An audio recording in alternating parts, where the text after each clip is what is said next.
Mathew Kuzhalnadan MLA മുന്നിൽ നിന്ന് പടനയിച്ച കൂത്താട്ടുകുളത്ത് UDFന്റെ അവിശ്വാസം പാസായിരിക്കുന്നു. നഗരസഭാ ഭരണം UDFന് ലഭിച്ചിരിക്കുന്നു. തദ്ദേശ തെരഞ്ഞെടുപ്പ് അടുത്തു വരുമ്പോഴും ഇടതുമുന്നണിക്ക് തിരിച്ചടി കൂടിക്കൊണ്ട് വരികയാണ്. എല്ലാ കള്ളക്കളികളും പുറത്തെടുത്തിട്ടും LDFന് കൂത്താട്ടുകുളം നഗരസഭയുടെ ഭരണം നഷ്ടമായിരിക്കുന്നു.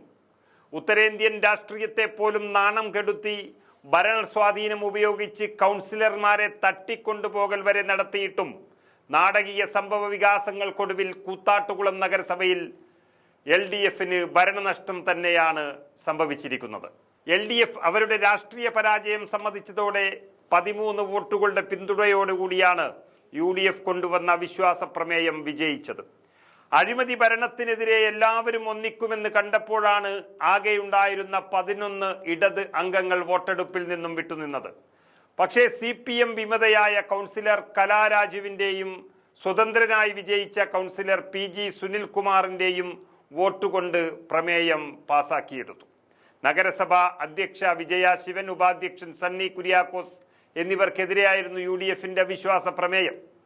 ഇന്ന് രാവിലെ 11 മണിക്ക് ആരംഭിച്ച അവിശ്വാസ പ്രമേയ ചർച്ചയിൽ ആദ്യം അധ്യക്ഷ വിജയ ശിവനെതിരെയുള്ള പ്രമേയമായിരുന്നു ചർച്ച ചെയ്തതും പാസാക്കിയെടുത്തതും.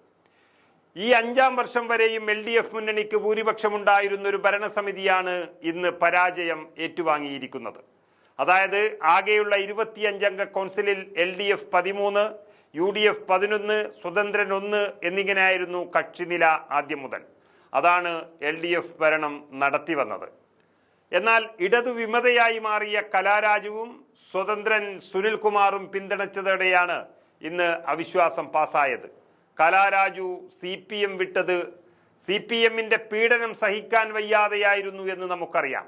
അതിന്റെ ഭാഗമായി കഴിഞ്ഞ ജനുവരി 18-ാം തീയതി നടന്ന നാടകീയ സംഭവവും നമുക്ക് ഓർമ്മയുണ്ട്. ആ സംഭവ വികാസങ്ങളുടെ ബാക്കിയായിരുന്നു ഇന്നത്തെ അവിശ്വാസ പ്രമേയവും LDFന്റെ തോൽവിയും.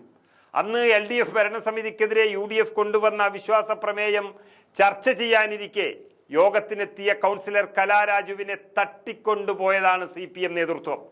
പിന്നാലെ സംഘർഷത്തെ തുടർന്ന് കൗൺസിൽ യോഗം തന്നെ ചേരാനായില്ല. അന്ന് അവിശ്വാസം നടന്നില്ല. കലാരാജുവിനെ വൈകിട്ട് മോചിപ്പിക്കുകയും സംഭവവുമായി ബന്ധപ്പെട്ട് 2 CPM പ്രവർത്തകരെ അന്ന് അറസ്റ്റ് ചെയ്യുകയും ചെയ്തിരുന്നു. അത്രയ്ക്കും ഉപദ്രവിച്ചു ഒരു സ്ത്രീയായ കലാരാജുവിനെ. അവിശ്വാസ പ്രമേയ ചർച്ച അലങ്കോലപ്പെടുത്തിയതിലും തട്ടിക്കൊണ്ടുപോകലിലും CPMനെതിരെ കലാരാജു ഗുരുതരമായ ആരോപണങ്ങളാണ് ഉന്നയിച്ചത്. അതോടെ എറണാകുളം ജില്ലാ കോൺഗ്രസ് അധ്യക്ഷൻ മുഹമ്മദ് ഷിയാസിന്റെ നേതൃത്വത്തിൽ നേരിട്ട് സംഭവം ഏറ്റെടുക്കുകയായിരുന്നു. MLAമാരായ മാത്യു കുഴൽനാടൻ, അനൂപ് ജേക്കബ് എന്നിവരും കൂത്താട്ടുകുളത്തെ UDF നീക്കത്തിൽ നിർണായക പങ്കുവഹിച്ചു. മാത്യു കുഴൽനാടൻ മുന്നിൽ തന്നെ നിന്ന് നയിച്ചു ഈ അവസാനം അവിശ്വാസ പ്രമേയം പാസ്സാകുന്നതുവരെ.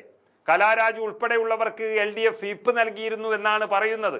എങ്കിലും തനിക്ക് അങ്ങനെയുള്ളൊരു വിപ്പ് ലഭിച്ചിട്ടില്ല എന്നാണ് കലാരാജുവിൻ്റെ നിലപാട്. ഏതായാലും കലാരാജുവിനെ അയോഗ്യനാക്കാനുള്ള നടപടികൾക്ക് പിന്നാലെ അവർ CPM പോകുന്നു എന്നാണ് അറിയുന്നത്. കൗൺസിൽ കാലാവധി കഴിയാൻ 4 മാസം മാത്രം ശേഷിക്കെയാണ് അവിശ്വാസ പ്രമേയം കൊണ്ടുവന്നത്. ചോദിച്ചു വാങ്ങിയ പരാജയമാണ് CPMന്റേത് എന്നായിരുന്നു അവിശ്വാസ പ്രമേയത്തിന് ശേഷം കലാരാജു തുറന്നടിച്ചത്. ജനാധിപത്യത്തെ കൊല്ലുന്നവർക്കെതിരെയുള്ള പോരാട്ടം വിജയിച്ചു എന്നാണ് അവർ പറഞ്ഞിരിക്കുന്നത്. മനസാക്ഷിക്കനുസരിച്ചാണ് വോട്ട് ചെയ്തത് എന്നും ജനാധിപത്യത്തെ കശാപ്പ് ചെയ്തവർ തോറ്റു എന്നുമാണ് കലാരാജുവിൻ്റെ സന്തോഷം.